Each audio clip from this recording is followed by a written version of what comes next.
أعوذ بالله من الشيطان الرجيم.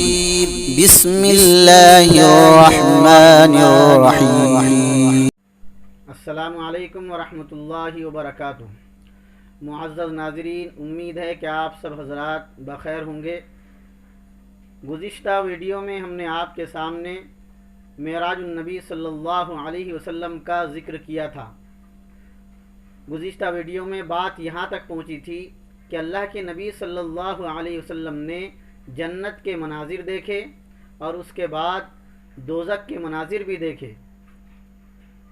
پھر آپ صلی اللہ علیہ وسلم کا گزر ان لوگوں کے پاس ہوا جن کے دونوں ہاتھوں کے ناخن تانبے کے تھے اور وہ اپنے چہروں کو نوچ رہے تھے. تو آپ صلی اللہ علیہ وسلم نے حضرت جبرائیل علیہ السلام سے پوچھا کہ جبرائیل، یہ کون لوگ ہیں؟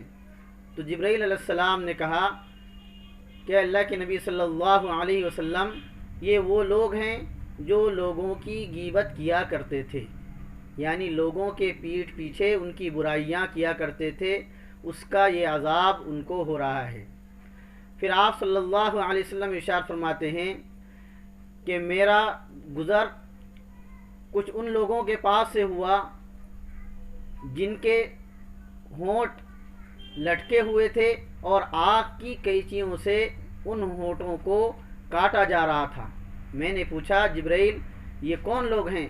تو حضرت جبرائیل علیہ السلام نے ارشاد فرمایا کہ یا رسول اللہ صلی اللہ علیہ وسلم، یہ وہ لوگ ہیں جو لوگوں کو تقریر، واعظ اور بیان اور نصیحت کیا کرتے تھے، لیکن ان باتوں پر خود عمل نہیں کیا کرتے تھے، جس کی وجہ سے ان کو یہ عذاب دیا جا رہا ہے. پھر آپ صلی اللہ علیہ وسلم اللہ کی بارگاہ میں تشریف لے جاتے ہیں. ایک ایسا مقام بھی آتا ہے جہاں پر حضرت جبرائیل علیہ السلام جیسے مقرب فرشتے بھی یہ کہتے ہیں کہ یا رسول اللہ صلی اللہ علیہ وسلم، اب اس مقام سے آگے بڑھنے کی میری قدرت نہیں ہے، مجھے اللہ کا حکم اس سے آگے جانے کے لیے نہیں ہے، لہٰذا یہاں سے آپ ہی اپنے پروردگار کی بارگاہ میں تشریف لے جائیں.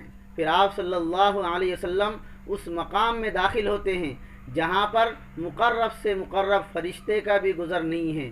آپ صلی اللہ علیہ وسلم اللہ کی بارگاہ میں بے انتہا قریب ہو جاتے ہیں اور پھر وہاں جا کر آپ صلی اللہ علیہ وسلم اپنے اللہ سے یوں کہتے ہیں، التحیات للہ والصلوات والطیبات.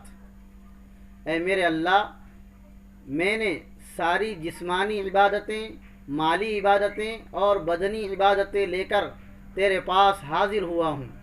اس کے جواب میں اللہ رب العزت کی طرف سے ارشاد ہوتا ہے، السلام علیک ایھا النبی، کہ اے نبی صلی اللہ علیہ وسلم، آپ پر ہماری طرف سے سلامتی ہو. لیکن قربان جائیں میرے ماں اور باپ اور میری محبوب چیزیں میرے پیارے آقا صلی اللہ علیہ وسلم پر، کہ جس وقت آپ کو اللہ رب العزت نے سلامتی سے نوازا، اس وقت میرے حبیب صلی اللہ علیہ وسلم نے اپنی امت کو نہیں بھولا، بلکہ ارشاد ہوا، اے اللہ میری امت کا کیا ہوگا؟ اللہ کے عرش کے سامنے اللہ کے روبرو حاضر ہونے پر اپنی امت کا خیال جو نبی رکھے.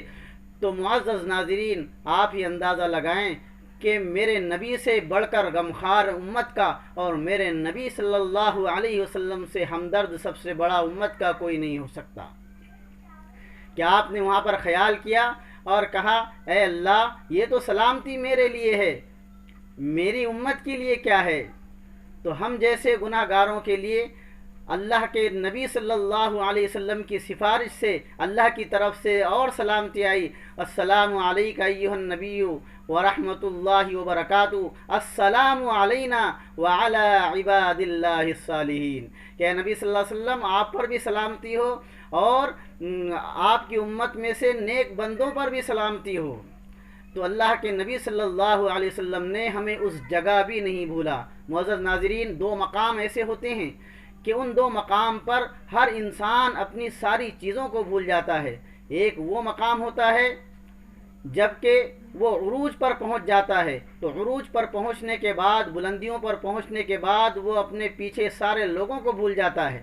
اور ایک وہ مقام ہوتا ہے کہ جب وہ بہت ہی زیادہ لاغر، کمزور اور بیمار ہوتا ہے تو اس وقت جو ہے اپنے ہوش و حواس کھو لیتا ہے اور اس وقت بھول جاتا ہے۔ لیکن میرے حبیب صلی اللہ علیہ وسلم کے قربان جائیں کہ آپ صلی اللہ علیہ وسلم نے ان دونوں مقامات پر بھی اپنی امت کو نہیں بھولا، بلکہ آپ صلی اللہ علیہ وسلم نے مرض الوفات میں بھی اپنی امت کو تعلیم دی اور اپنی امت کا خیال رکھا، اور اللہ رب العزت نے آسمان کی بلندیوں پر اپنے روبرو جب بلایا تو اس وقت بھی میرے حبیب صلی اللہ علیہ وسلم نے اپنی امت کا خیال رکھا۔ پھر اللہ رب العزت نے آپ کو 50 نمازوں کا تحفہ دیا، لیکن پھر اللہ کے دربار میں آپ بار بار جاتے رہے۔ حضرت موسیٰ علیہ السلام کے کہنے پر کہ میری امت تو 2 وقت کی نماز نہیں پڑھتی تھی، آپ کی امت 50 وقت کی نماز کس طرح ادا کرے گی؟ تو اس طرح اللہ کے نبی صلی اللہ علیہ وسلم اپنے اللہ کے دربار میں جاتے رہے اور نمازیں کم کراتے رہے، یہاں تک کہ نمازیں 5 رہ گئی۔ پھر آپ صلی اللہ علیہ وسلم نے ارشاد فرمایا کہ اب مجھے شرم آتی ہے کہ میں اپنے اللہ کے سامنے جا کر اور نماز کو کم کرواؤں۔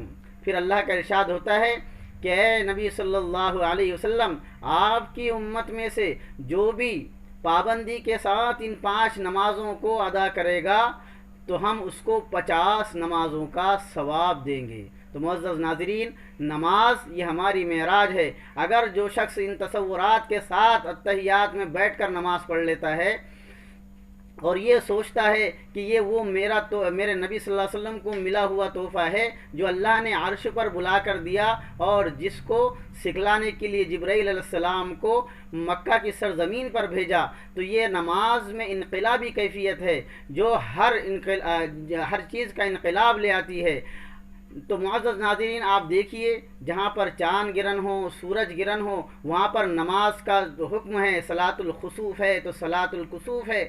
اسی طرح اگر گناہ گار بے حد گناہ گار ہو اور بہت بڑا گناہ گار ہو، اس کو اپنے گناہوں کا اندیشہ ہو، ہلاک ہو جانے کا ڈر رکھتا ہو، تو ایسے شخص کے لیے صلاۃ التوبہ ہے۔ اگر کوئی شخص حاجت مند ہو، ضرورت مند ہو، اس کے لیے اللہ کے نبی صلی اللہ علیہ وسلم کا ارشاد ہے کہ 2 رکعت صلاۃ الحاجت پڑھو تو اللہ رب العزت تمہاری حاجتیں دور کر دے گا۔ تو معزز ناظرین، آئیے ہم آج سے نماز کا اہتمام کریں اور اپنے متعلقین کو بھی نماز کا حکم کرتے رہیں، جیسا کہ قرآن پاک کی 16ویں پارے کی آیت ہے کہ وَأْمُرْ أَهْلَكَ بِالصَّلَاةِ وَاسْتَبِرْ عَلَيْهَا لَا نَسْأَلُكَ رِزْقًا نَحْنُ نَرْزُقُكَ وَالْعَاقِبَةُ لِلتَّقْوَىٰ کہ آپ صلی اللہ علیہ وسلم اپنے اہل خانہ کو اور اپنے قریبی لوگوں کو نماز کا حکم کیا کرتے تھے اور امر بالمعروف اور نہی عن المنکر، اچھی باتوں کا حکم اور بری باتوں سے روکا کرتے تھے۔